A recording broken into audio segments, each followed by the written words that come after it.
फैसलाबाद के नामवर शख्सियत मंजर करानी साहब के साथ जाने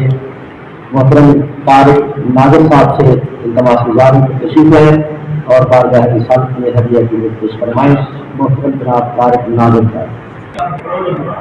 नाल अहमद ने अहद ने जो गल्लां कीतियां हौली हौली जुड़ के और कुरान पूरा हो गया।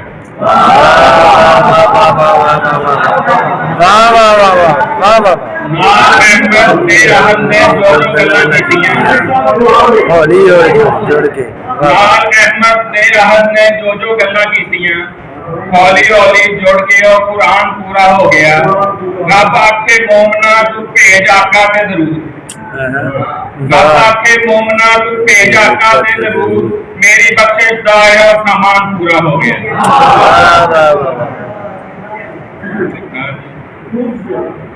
चाहा तेरी नजर दी तांग मैनू चाहा तेरी नजर दी तांग मैनू मदीने दे सफर दी तांग मैनू हजूरी दा कदों आवे बुलावा हजूरी दा कदों आवे बुलावा खरे दी इस खबर दी तांग मैनू मचलते ने मेरे मथे सजदे मचलते ने मेरे मथे सजदे कताइयों तेरे दर दी तांग मैनू मेरा दिल अटके आए जालियां विच मेरा दिल अटके आए जालियां विच रवे तैबा नगर दी तांग मैनू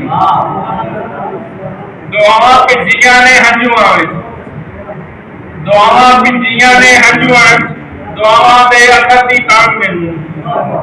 अता कर नात कहने दा सलीका अता कर नात कहने दा सलीका तेरे बख्शे हुनर दी तांग मैनू तेरे सोने मदीने विच जो होवे तेरे सोने मदीने विच जो होवे सदा रहनी ये घर दी तांग मैनू दसे रस्ता मदीने दा जो मैनू दसे रस्ता मदीने दा जो मैनू रवे ऐसे फिक्र दी तांग मैनू होवे होटां ते कलमा रस्ते आखर होवे होटां ते कलमा रस्ते आखर है जो एहो उम्र भर दी तांग मैनू जे नादर मिल जावे तैबा दी जन्नत